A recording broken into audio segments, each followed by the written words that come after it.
స్వతంత్ర సమరయోధుడి కథలు ఎప్పుడు స్పెషలే. అలా తెరకెక్కిన సావర్కర్ జీవితం ఓటీటీలో సందడి చేస్తోంది.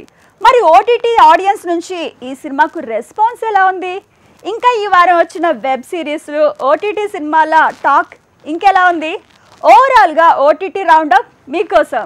వీర్ సావర్కర్ బయోపిక్ లో లీడ్ రోల్ చేస్తూనే దర్శకత్వం కూడా వహించిన రణదీప్ హుడా ఈ వారం ఓటీటీని షేక్ చేసే ప్రయత్నం చేశాడు. స్వతంత్ర వీర్ సావర్కర్ మూవీతో డిజిటల్ ప్లాట్ఫామ్ మీద దండెత్తాడు. ఇక ఈ బయోపిక్ లోని కథ విషయానికి వస్తే ప్రసంగాలు, రచనలతో ప్రజల్లో స్ఫూర్తి నింపిన స్వాతంత్ర్య సమరయోధుడు వినాయక్ దామోదర్ సావర్కర్. అలాంటి తను బ్రిటిష్ ప్రభుత్వం మీద ఎలా పోరాడాడు, గాంధీతో తనెందుకు విభేదించాడు, హిందుత్వ భావజాలాన్ని తనెలా ప్రజల్లోకి తీసుకువెళ్లాడు అనేదే స్టోరీ. ఇక సావర్కర్ గా రణదీప్ హుడా పాత్రలో పాతుకుపోయాడు. ఇక ఇండిపెండెన్స్ డే పీరియడ్ నాటి లుక్ కోసం వేసిన సెట్లు, కాస్ట్యూమ్స్ మెస్మరైజ్ చేస్తే మ్యూజిక్ మ్యాజిక్ చేస్తోంది.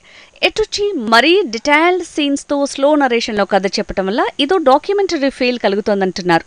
ఓటీటీలో ఎంత ఓపికగా చూడాలన్నా మరీ ఓపికను పరీక్షించేలా ఈ ప్రయోగం బెడిసి కొట్టేలా ఉందనిస్తున్నారు. ఇక ఈ వారం ఓటీటీలో ఇంగ్లీష్ ప్రయోగాలు గి girl, Camden, the first women తో పాటు హిందీ ప్రయోగాలు కూడా వచ్చాయి. అందులో పంచాయత్ 3వ సీజన్ మత్తిపోగొడుతోంది.